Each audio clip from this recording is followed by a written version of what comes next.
Em algum lugar da região especial, a princesa ruiva e os seus companheiros estão discutindo o que fazer, enquanto os clientes riem de uma garçonete alegando de como homens de verde derrotaram um dragão de fogo. A garçonete se aproxima deles e após receber uma moeda, ela conta sobre os helicópteros do Japão e como eles expulsaram o dragão. Chegando na base, o oficial superior está furioso com o protagonista, porque ele trouxe refugiados sem permissão. Entretanto, uma outra pessoa com o cargo de comandante permitiu abrigar os refugiados, com o propósito de aprender mais sobre os habitantes da região especial e sua cultura e política. O prota foi designado do comando dos refugiados. Ele seria responsável pela comida, moradia e trabalho de papel mais tedioso. Enquanto distribuía as funções para o seu esquadrão, o tenente Yanagina chama o prota para conversar. Ele fala sobre a importância da região especial e explica que ele é atualmente a pessoa mais próxima dos habitantes locais. Durante esse período, os refugiados estão se maravilhando com os equipamentos de construção e moradias estrangeiras do Japão.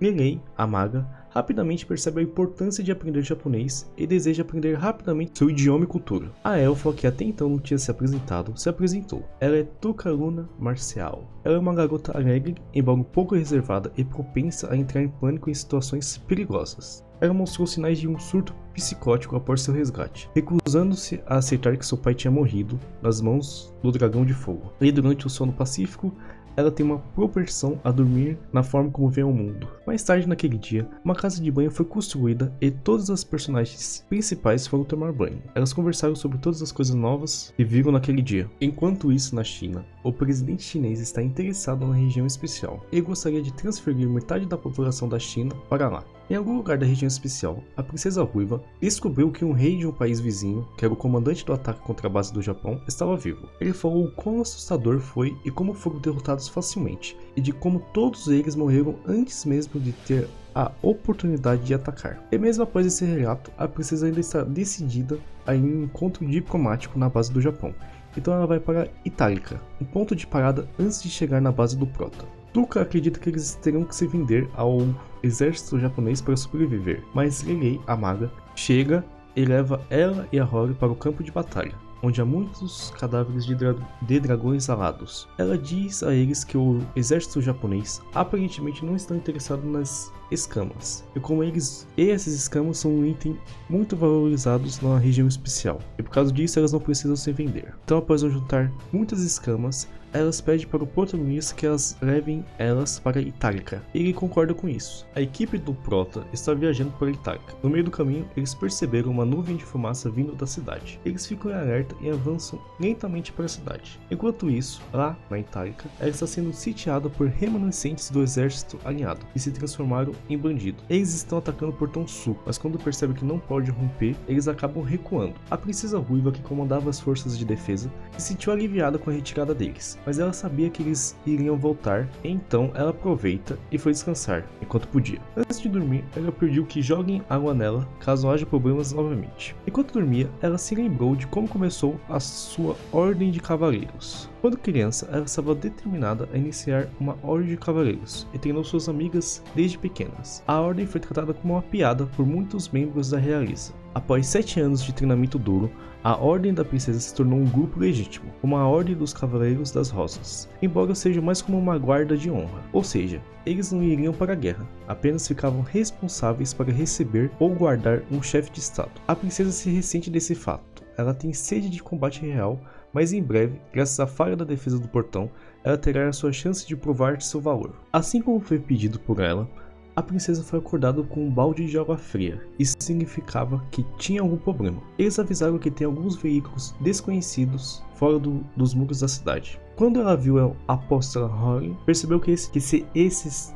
desconhecidos fossem inimigos, a cidade já teria sido capturada. E optou em tentar fazer amizade com eles, já que eles poderiam ser pelo menos neutros em relação a essa batalha. Na pressa de abrir o portão, a princesa não percebe o prota do outro lado e sem querer bate a porta nele com tudo e deixa ele inconsciente. Quando ele acorda, o subordinado estava se perguntando no rádio se ele estava seguro. Depois disso, a princesa mostra para eles ao redor da mansão e explica a história socioeconômica da cidade. E depois de falar seu desejo de defender a cidade, a princesa atribuiu o grupo do prota para defender o portão sul, que foi fortemente danificado pelo ataque inimigo. Eles se instalaram no portão sul e cada um dos membros recebeu um equipamento de visão noturna. O protagonista sabe que a princesa colocou eles em uma posição ruim, já que era bem provável que os bandidos atacassem por aqui, mas ele não pareceu se portar com isso. A apóstola está empolgada com o derramamento de sangue que está por vir, e também com o fato de que ela pode ir com tudo novamente. Então ela chega e pergunta para o Prota o porquê ele está defendendo uma cidade inimiga. Ele responde que quer fazer amizade com o povo da região especial e mostrar que é melhor ter eles como aliados do que como inimigos. Durante a madrugada, os bandidos voltaram e atacaram a cidade novamente. No entanto, dessa vez atacaram o leste, ao invés do portão sul, onde estava o grupo do protagonista, que iria servir de isca. Os defensores do portão leste foram pegos desprevenidos e foram rapidamente mortos. Os bandidos arrastaram os corpos deles, irritando bastante os defensores locais. Na base militar, os soldados já receberam o pedido de reforço e estão prontos para ir em auxílio do protagonista. Enquanto eles assistem de longe o portão leste sendo queimado e destruído, a apóstola Holly parece estar em um estado muito agitado. Ela está segurando seu corpo sugestivamente e parece estar em um estado de euforia. Ela está se impedindo de agir por seus instintos corporais. Seu corpo está nesse estado porque, como apóstola do Deus das Trevas, todas as almas dos mortos fluem através dela para Deus, que age como um afrodisíaco. De volta para o portão leste, um comandante, um dos companheiros da Ruiva, foi morto em ação, o que aumentava a moral dos bandidos. Depois daquele massacre que eles vivenciaram na base japonesa, não resta mais nenhum fio de sanidade neles, pois declararam que estão procurando um lugar para morrer.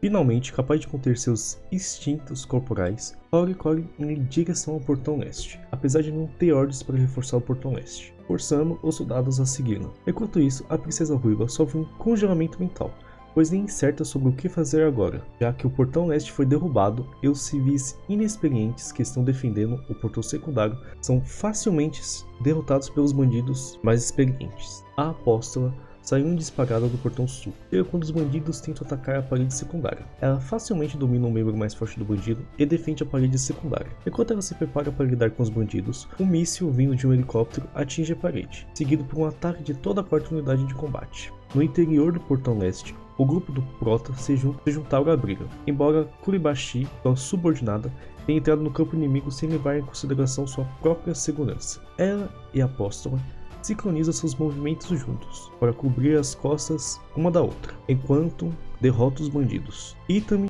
e seu outro subordinado são forçados a cobrir os pontos cegos das duas meninas loucas por batalhas, atirando sempre que possível. Depois de testemunhar a derrota e a tecnologia super evoluída dos Homens de Verde, o comandante dos bandidos perdeu o resto de sua pequena sanidade. Quando ele morre pela arma da Rune, ele se pergunta repetidamente se essa era a direção certa para a guerra.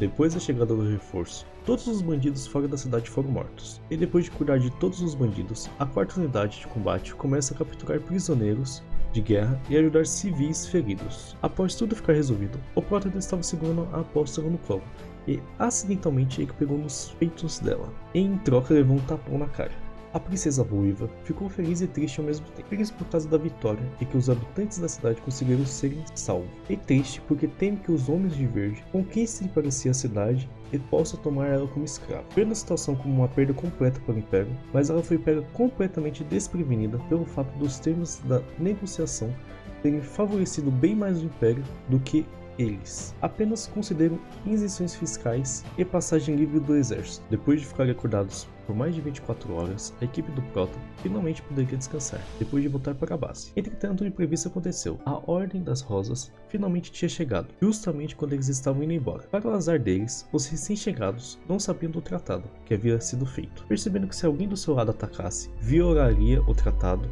Em um ato de auto-sacrifício, o Prota sai de seu veículo, comprando tempo suficiente para o resto da equipe fugir, e ele se rendeu para a Ordem das Rosas.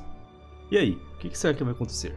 O Prota será feito de prisioneiro ou será que elas serão repreendidas por terem prendido o salvador da cidade?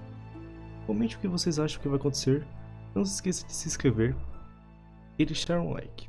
Muito obrigado por assistir até aqui, espero que tenham um ótimo dia e até mais.